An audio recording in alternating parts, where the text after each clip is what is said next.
The Art of War by Sun Tzu, translated by Lionel Giles. Part 5. Energy. Sun Tzu said, "The control of a large force is the same principle as the control of a few men. It is merely a question of dividing up their numbers." Fighting with a large army under your command is nowise different from fighting with a small one. It is merely a question of instituting signs and signals. To ensure that your whole host may withstand the brunt of the enemy's attack and remain unshaken, this is effected by manoeuvres direct and indirect. That the impact of your army may be like a grindstone dashed against an egg, this is effected by the science of weak points and strong. In all fighting, the direct method may be used for joining battle, but indirect methods will be needed in order to secure victory. Indirect tactics, efficiently applied, are inexhaustible as heaven and earth, unending as the flow of rivers and streams. Like the sun and moon, they end but to begin anew. Like the 4 seasons, they pass away to return once more. There are not more than 5 musical notes, yet the combinations of these 5 give rise to more melodies than can ever be heard. There are not more than 5 primary colours, blue, yellow, red, white, and black, yet in combination they produce more hues than can ever be seen. There are not more than 5 cardinal tastes, sour, acrid, salt, sweet, bitter, yet combinations of them yield more flavours than can ever be tasted. In battle there are not more than 2 methods of attack, the direct and the indirect, yet these 2 in combination give rise to an endless series of manoeuvres. The direct and the indirect lead on to each other in turn. It is like moving in a circle, you never come to an end. Who can exhaust the possibilities of their combination? The onset of troops is like the rush of a torrent which will even roll stones along in its course. The quality of decision is like the well-timed swoop of a falcon, which enables it to strike and destroy its victim. Therefore, the good fighter will be terrible in his onset, and prompt in his decision. Energy may be likened to the bending of a crossbow, decision to the releasing of a trigger. Amid the turmoil and tumult of battle, there may be seeming disorder, and yet no real disorder at all. Amid confusion and chaos, your array may be without head or tail, yet it will be proof against defeat. Simulated disorder postulates perfect discipline. Simulated fear postulates courage. Simulated weakness postulates strength. Hiding order beneath the cloak of disorder is simply a question of subdivision. Concealing courage under the show of timidity presupposes a fund of latent energy. Masking strength with weakness is to be effected by tactical dispositions. Thus, one who is skilful at keeping the enemy on the move maintains deceitful appearances, according to which the enemy will act. He sacrifices something that the enemy may snatch at it. By holding out baits, he keeps him on the march. Then, with a body of picked men, he lies in wait for him. The clever combatant looks to the effect of combined energy, and does not require too much from individuals. Hence his ability to pick out the right men and utilize combined energy. When he utilizes combined energy, his fighting men become as it were like unto rolling logs or stones, for it is the nature of a log or stone to remain motionless on level ground, and to move when on a slope. If four-cornered, to come to a standstill, but if round-shaped, to go rolling down. Thus the energy developed by good fighting men is as the momentum of a round stone rolled down a mountain thousands of feet in height. So much on the subject of energy. End of Part 5. Part 6. Weak Points and Strong. Sun Tzu said, "Whoever is first in the field and awaits the coming of the enemy will be fresh for the fight. Whoever is second in the field and has to hasten to battle will arrive exhausted." Therefore the clever combatant imposes his will on the enemy, but does not allow the enemy's will to be imposed on him. By holding out advantages to him, he can cause the enemy to approach of his own accord, or, by inflicting damage, he can make it impossible for the enemy to draw near. If the enemy is taking his ease, he can harass him. If well supplied with food, he can starve him out. If quietly encamped, he can force him to move. Appear at points which the enemy must hasten to defend. March swiftly to places where you are not expected. An army may march great distances without distress, if it marches through country where the enemy is not. You can be sure of succeeding in your attacks if you only attack places which are undefended. You can ensure the safety of your defence if you only hold positions that cannot be attacked. Hence that general is skilful in attack whose opponent does not know what to defend, and he is skilful in defence whose opponent does not know what to attack. O divine art of subtlety and secrecy! Through you we learn to be invisible, through you inaudible, and hence we can hold the enemy's fate in our hands. You may advance and be absolutely irresistible if you make for the enemy's weak points. You may retire and be safe from pursuit if your movements are more rapid than those of the enemy. If we wish to fight, the enemy can be forced to an engagement even though he be sheltered behind a high rampart and a deep ditch. All we need do is attack some other place that he will be obliged to relieve. If we do not wish to fight, we can prevent the enemy from engaging us even though the lines of our encampment be merely traced out on the ground. All we need do is throw something odd and unaccountable in his way. By discovering the enemy's dispositions and remaining invisible ourselves, we can keep our forces concentrated while the enemy's must be divided. We can form a single united body while the enemy must split up into fractions. Hence there will be a whole pitted against separate parts of a whole, which means that we shall be many to the enemy's few. And if we are able thus to attack an inferior force with a superior one, our opponents will be in dire straits. The spot where we intend to fight must not be made known, for then the enemy will have to prepare against a possible attack at several different points. And his forces being thus distributed in many directions, the numbers we shall have to face at any given point will be proportionately few. For should the enemy strengthen his van, he will weaken his rear. Should he strengthen his rear, he will weaken his van. Should he strengthen his left, he will weaken his right. Should he strengthen his right, he will weaken his left. If he sends reinforcements everywhere, he will everywhere be weak. Numerical weakness comes from having to prepare against possible attacks. Numerical strength from compelling our adversary to make these preparations against us. Knowing the place and the time of the coming battle, we may concentrate from the greatest distances in order to fight.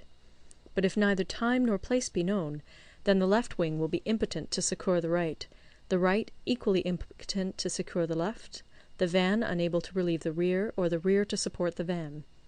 How much more so if the furthest proportions of the army are anything under 100 li apart, and even the nearest are separated by several li? Though according to my estimate the soldiers of Yue exceed our own in number, that shall advantage them nothing in the matter of victory. I say then that victory can be achieved.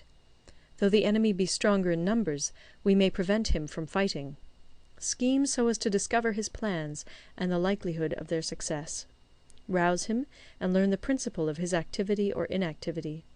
Force him to reveal himself, so as to find out his vulnerable spots. Carefully compare the opposing army with your own, so that you may know where strength is superabundant and where it is deficient. In making tactical dispositions, the highest pitch you can attain is to conceal them. Conceal your dispositions, and you will be safe from the prying of the subtlest spies, from the machinations of the wisest brains.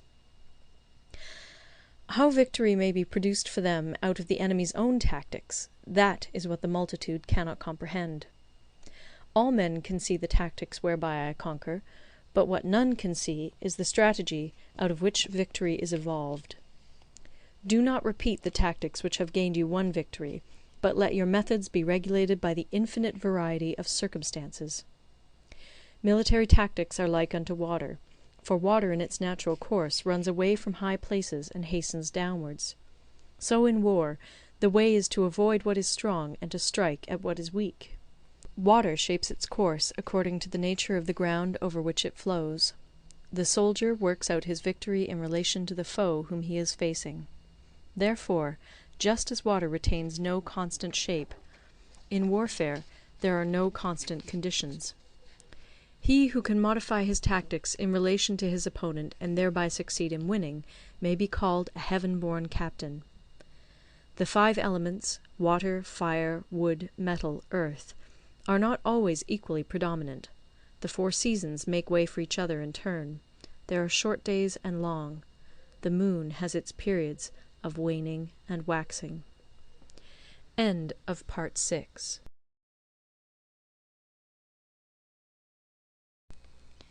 The Art of War by Sun Tzu, translated by Lionel Giles. Part 7. Maneuvering. Sun Tzu said, "In war, the general receives his commands from the sovereign. Having collected an army and concentrated his forces, he must blend and harmonize the different elements thereof before pitching his camp. After that comes tactical maneuvering, than which there is nothing more difficult. The difficulty of tactical maneuvering consists in turning the devious into the direct, and misfortune into gain. Thus, to take a long and circuitous route, after enticing the enemy out of the way, and those starting after him, to contrive to reach the goal before him, shows knowledge of the artifice of deviation. Maneuvering with an army is advantageous; with an undisciplined multitude, most dangerous. If you set a fully equipped army in march in order to snatch an advantage, the chances are that you will be too late. On the other hand, to detach a flying column for the purpose involves the sacrifice of its baggage and stores. Thus, if you order your men to roll up their buff coats, and make forced marches without halting day or night, covering double the usual distance at a stretch, doing 100 li in order to wrest an advantage, the leaders of all your 3 divisions will fall into the hands of the enemy. The stronger men will be in front, the jaded ones will fall behind, and on this plan only 1/10 of your army will reach its destination. If you march 50 li in order to outmanoeuvre the enemy, you will lose the leader of your first division, and only half your force will reach the goal. If you march 30 li with the same object, 2/3 of your army will arrive. We may take it then that an army without its baggage train is lost; without provisions, it is lost; without bases of supply, it is lost. We cannot enter into alliances until we are acquainted with the designs of our neighbours. We are not fit to lead an army on the march unless we are familiar with the face of the country, its mountains and forests, its pitfalls and precipices, its marshes and swamps. We shall be unable to turn natural advantage to account unless we make use of local guides. In war, practice dissimulation, and you will succeed. Whether to concentrate or to divide your troops must be decided by circumstances. Let your rapidity be that of the wind, your compactness that of the forest.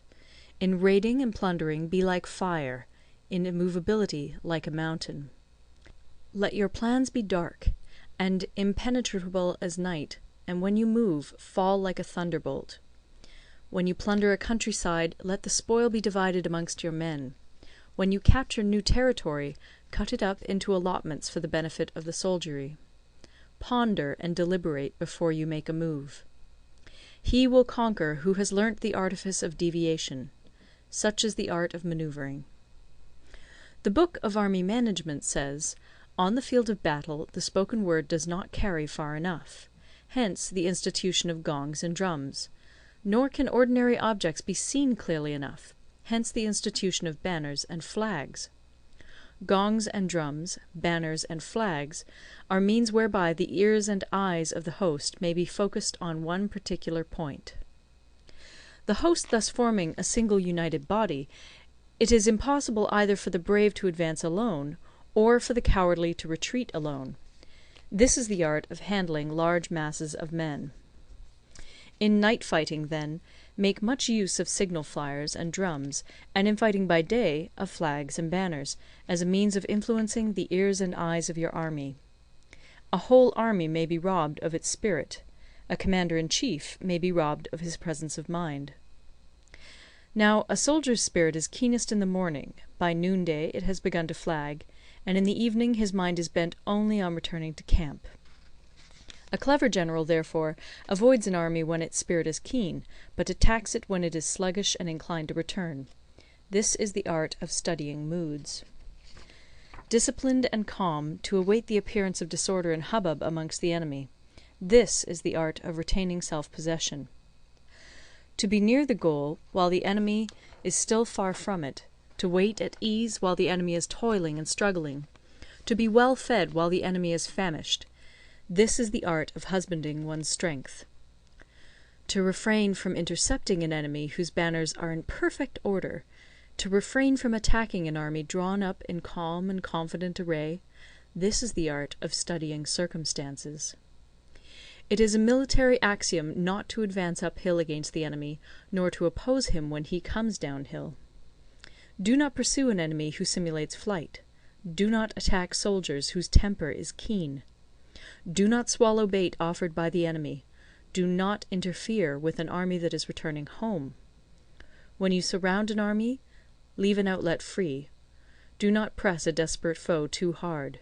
Such is the art of warfare. End of Part 7.